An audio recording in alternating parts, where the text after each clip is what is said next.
You've seen someone sometime, probably at the mall, maybe at a bus stop, or even a customer at work.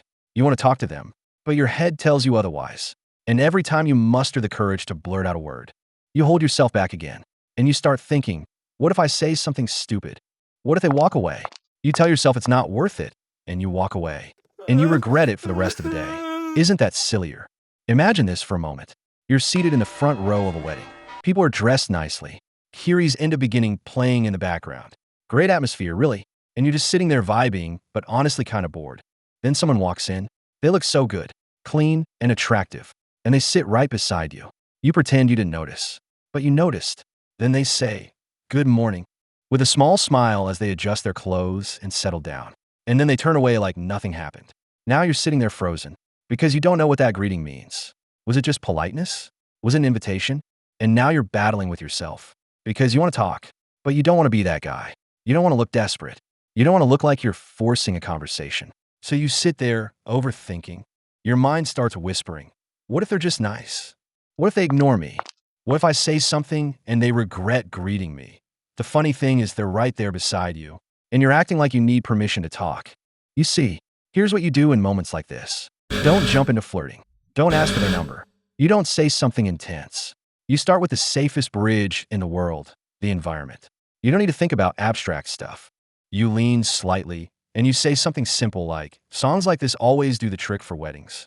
Or even, this place looks expensive. Then you pause. And if they respond with energy, you continue. If they respond dry, you relax and let it go. Because the goal is not to impress. The goal is to test the vibe. Truthfully, most people don't fail at talking to strangers because they're shy. They fail because they think the goal is to impress or to be interesting. The primary goal is to be normal and test the vibe. It's just like on a strange place. You have to knock first, then open the door to see if it's somewhere you're welcome. And if it's not, you close the door right back. Because when you approach someone like you're trying to win them, you instantly become tense. And tension is what makes you look weird. And here's the psychology. When you talk to a friend, your mind is relaxed because there's no danger. But when you talk to a stranger, your brain sees it as risk. Risk of embarrassment, of rejection, or of looking kind of silly. And that fear forces you into performance mode. You start calculating every word. You start overthinking your tone. You start wondering where your hand should go. And now your body language is screaming, I need you to like me. That's why it feels awkward as, oh, here's the first rule of talking to strangers. Never start with them. Start with the environment. Because the environment is neutral. The environment is safe. The environment doesn't feel like pressure. Now, don't get me wrong. You can open the conversation with compliment, but it's not exactly the most successful. So instead of saying, you're really beautiful, say, this place is pretty crowded. And it gives them something easy to respond to. Second rule, don't try to start a conversation. Start a moment. Because a conversation sounds like work, but a moment feels natural. So your first sentence should be short. One sentence, maybe two. Then pause. Let them respond. Because if you keep talking too much, you'll look like you're forcing it. This is where most people get it all wrong. They don't know how to go from small talk to real talk.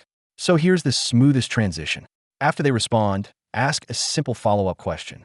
Example, you say, that's a lot of people. They say, for real. You say, do you come here often? Boom. Now it's a real conversation. And notice something, you didn't need a pickup line. You didn't need charisma. You just needed a natural bridge. Now listen, the secret to talking to strangers is not confidence. It's making them feel safe. And you do that by sounding relaxed, not excited or desperate, and certainly not overly friendly. Just calm. Because when you approach someone calmly, their nervous system relaxes, and they mirror your energy. Now here are the three things that instantly make you look weird. 1. Complimenting too fast. If your first sentence is, you're beautiful, you've already made it intense. 2. Giving extra or redundant information. Always be simple. Number 3. Trying to sound funny too early. Because if the joke fails, you know the embarrassment. So here's the sequence. Environment. Simple comment. Follow-up question and pause. That's it. Pretty easy, yeah? And if they respond with energy, continue. If they respond uninterested, respect it and exit. Know when to walk away. Because it's not personal. So next time you see a stranger and your brain starts panicking, remember this. You don't need the perfect line, but you do need the courage to start. Something you don't know is the person you're scared to talk to is probably just as nervous or interested as you are.